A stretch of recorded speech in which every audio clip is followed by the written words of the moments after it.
Hello friends, you are watching ये पाठशाला। आज हम पढ़ने वाले हैं कॉलम क्रोमेटोग्राफी के बारे में। सबसे पहले कॉलम क्रोमेटोग्राफी की डेफिनेशन के बारे में बात करते हैं। Column chromatography is a technique through which the substance to be analysed are introduced from the top of the column. Here the column are packed with the adsorbent material. The substance to be analyzed are follows on the column at different rates. It depends upon the affinity of that substance toward adsorbent material. In a column chromatography, the substance to be analyzed यानी जिस substance को हम analyse करना चाहते हैं या कहें तो आइडेंटिफाई करना चाहते हैं, उस सब्सटेंस को हम कॉलम क्रोमेटोग्राफी के ऊपर से इंट्रोड्यूस करेंगे कॉलम में। जो हमारी कॉलम होगी कॉलम क्रोमेटोग्राफी की, वो डेंसली पैक्ड होगी adsorbent मटेरियल से। The adsorbent material is silica और एल्यूमिना। इन दोनों में से एक मटेरियल से हमारी कॉलम पैक्ड होगी। जैसे ही हम वो सब्सटेंस इंट्रोड्यूस करेंगे कॉलम में, वो डिफरेंट रेट के साथ फ्लो करेगा कॉलम में से। वो डिपेंड करता है affinity of that substance toward adsorbent। Substance की एफिनिटी पे डिपेंड करता है कि वो adsorbent मटेरियल के साथ किस तरह जुड़ा हुआ है।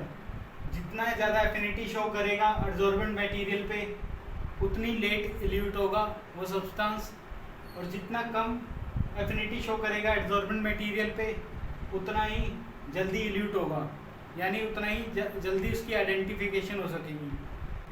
There are two forms of column chromatography. It depends on the physical nature of mobile phase. If the mobile phase is liquid, then the chromatography is liquid chromatography. If the mobile phase is gas, then the chromatography is gas chromatography. Now we are studying the principle of the column chromatography. column chromatography कैसे work करती है उस बारे में पढ़ेंगे। Before knowing the principle of column chromatography, we use a few terms: analyte,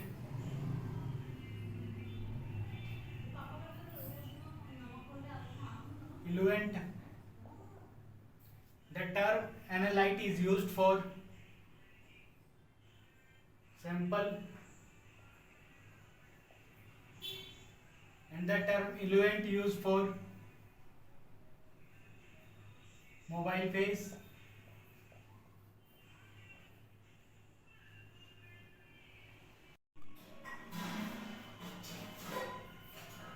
This is the diagram of column chromatography. The sample we used here is made up of three components A, B and C. These are denoted as different colors. A is denoted as blue color, B is denoted as red color, and C is denoted as green color. If we run the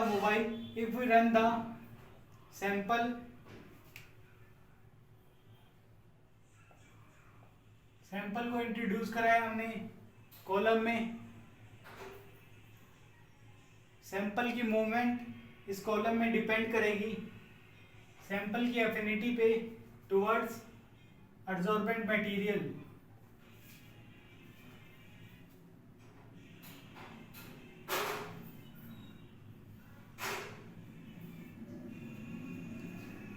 कि sample कितना move करता है ये depend करेगा sample की affinity पे कितना adsorb हुआ है वो स्टेशनरी फेस पर। जितना ज़्यादा एडजॉर्ब होएगा कोई मटेरियल स्टेशनरी फेस पे या एडजॉर्बेंट मटेरियल पे, उतना ही लेट उसका सेपरेशन होगा, यानी उतनी ही लेट वो सेपरेट आउट होगा। जैसे हमने सैंपल रन कराया कॉलम में, then we introduce mobile phase run कराया। जितना सैंपल एडजॉर्बेंट मटेरियल पे बाइंड होएगा, उतना ही लेट मोबाइल फेस के थ्रू वो कंटेनर में सेपरेट आउट होगा। Suppose a component denoted by blue particles इसकी एफिनिटी लेस है एडजॉर्बेंट मटेरियल पे। तो जैसे ही हम मोबाइल पे इस रन कराएंगे ये सबसे पहले सेपरेट आउट हो जाएगा यानी इल्यूट हो जाएगा। सेपरेशन ऑफ सैंपल को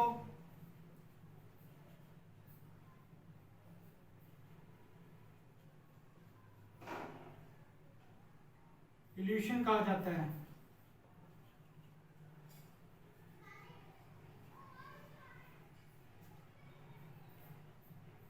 और पार्टिकल्स बी यानी कंपोनेंट्स बी के पार्टिकल्स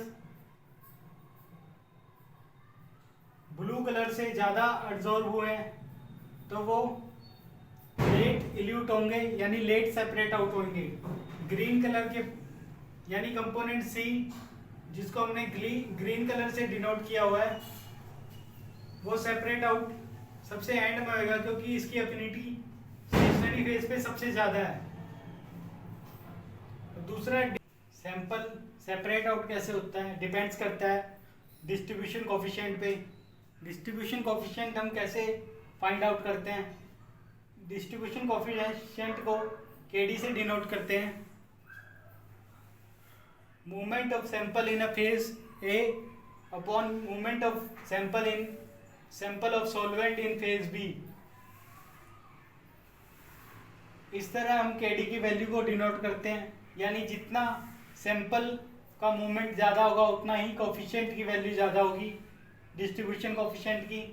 जितना सॉल्वेंट का मूवमेंट ज़्यादा होगा उतनी ही केडी की वैल्यू कम होगी।